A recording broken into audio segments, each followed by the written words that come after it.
त एमाले हुँ एमाले म त एमाले हुँ म त हामी घन्टी के को घन्टी बिर्ता भत्ता कसले दियो कसले दियो झन् विदेशबाट आएको पैसा हुन्छ केपिएलले दिएको होइन हाम्रो केपिएलले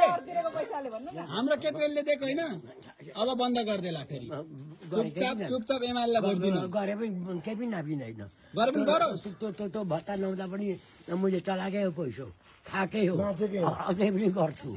त्यस्तो बुढाबुढीलाई पाल्ने भत्ता दिने भनेको एमाले हो क्या बा होइन त्यो यहाँ भात पकाएर दिएको छैन आफ्नो घरका बुढीले पकाएर दिएको छ कि यसपालि घन्टीमा हाल्ने घन्टीमै हाल्छु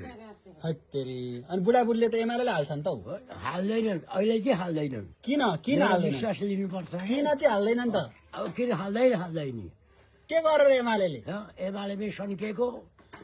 काङ्ग्रेस नापिएको माओवादी खुल्किएको अनि अनि एमाले त झन् बुढाबुढीले भत्ता दिन्छु भन्छ राम्रो बुढाबुढीले त एमाले मन पराउँछ नि त नि पढाउँथे पहिले अहिले के गरौँ किन अनि तपाईँ किन बिच्किनु भयो एमालेसँग लाखे नबुझेर हो पहिले नबुझेर केपिओलीलाई त राम्रो मान्छ नि त नि तपाईँ त बर्बाद गर्नुहुन्छ कि क्या यार गर्दिनँ केपिओलीलाई जिताउँ भनेको हामीले त जिताउँछ कसले जित्छ त नि अब के घन्टीलाई बालेनलाई हाल्ने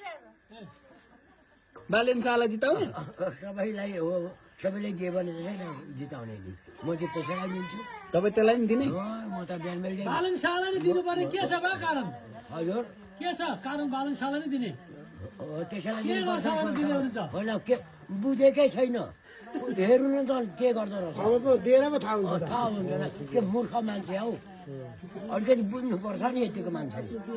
ओहो तपाईँ कति वर्ष